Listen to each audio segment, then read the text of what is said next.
Hello and welcome. My name is Kelly Shelburne and I'm a spokesperson for Stonehill College. Today we are going to discuss the new guest policy that is being implemented at the college. We have had issues with mixed genders in the residence halls this past year.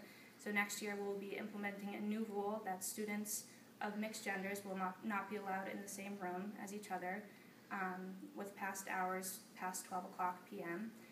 The RAs will be circulating throughout the residence halls throughout the night and throughout the days to make sure that this guest policy will be implemented.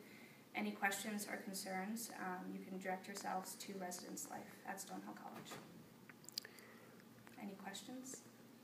What is the reaction from students about this new policy? Students have been very concerned about this. It's a big change at the college this year.